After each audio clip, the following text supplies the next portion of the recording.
नमस्कार दोस्तों। झारखंड का चुनाव, 2 चरण का चुनाव, 13 नवंबर 20 नवंबर। झारखंड में अब प्रचार धुआंधार हो रहा है।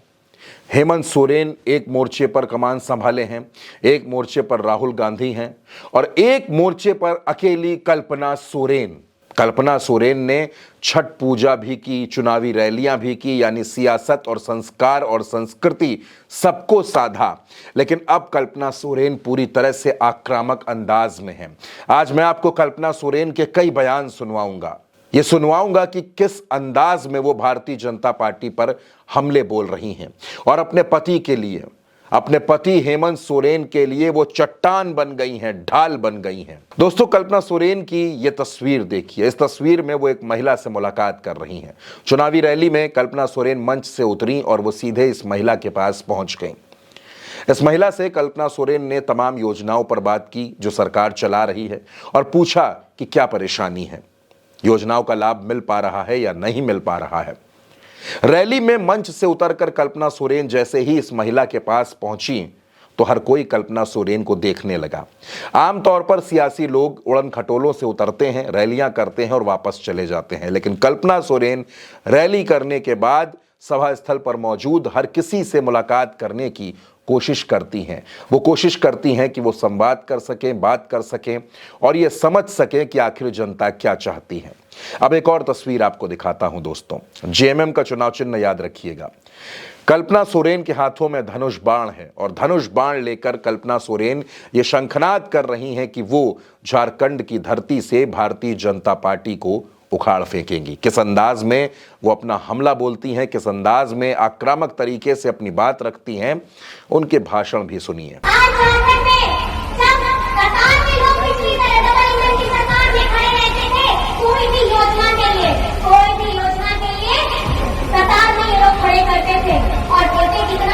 देते मुट्ठी भर भी नहीं थे।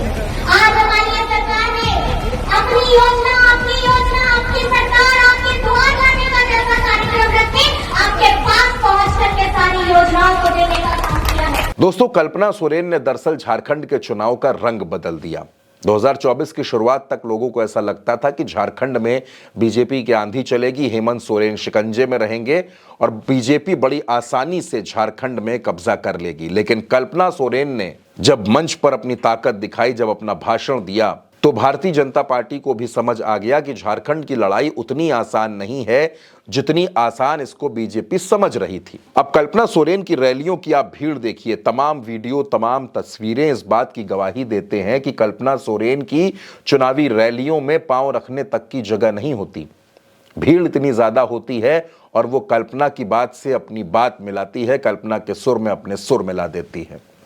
कल्पना सोरेन कोई पॉलिटिकल महिला नहीं है, वो एक पॉलिटिकल फैमिली से ताल्लुक रखती हैं, लेकिन कोई मंझी हुई सियासी खिलाड़ी नहीं थी। लेकिन 10 महीनों में जिस तरह से उन्होंने अपने आप को साबित किया है, जिस तरह से झारखंड के चुनाव में उन्होंने रंग ला दिया है, झारखंड के चुनाव में उन्होंने हेमंत सोरेन को 10 गुना मजबूत कर दिया है, उसी वजह से भारतीय जनता पार्टी तनाव में है। भले ही सीता सोरेन भाजपा में चली गई हो, कल्पना सोरेन की जेठानी, लेकिन कल्पना सोरेन ने यह बता दिया है कि सोरेन परिवार की सियासत को संभालने वाली कल्पना सोरेन है और आगे आने वाले वक्त में कल्पना सोरेन पूरी मजबूती के साथ जेएमएम को संभालती हुई नजर आएंगी, हेमंत सोरेन को मजबूत करती नजर आएंगी। दोस्तों, नतीजा जो कुछ भी हो, 23 नवंबर को जो कुछ भी हो, लेकिन कल्पना सोरेन का अंदाज, कल्पना सोरेन की ताकत भारतीय जनता पार्टी के लिए एक बड़ा तनाव बन गई है। फिलहाल के लिए इतना ही। इस वीडियो को आगे शेयर करें, उल्टा चश्मा यूसी को सब्सक्राइब जरूर करें।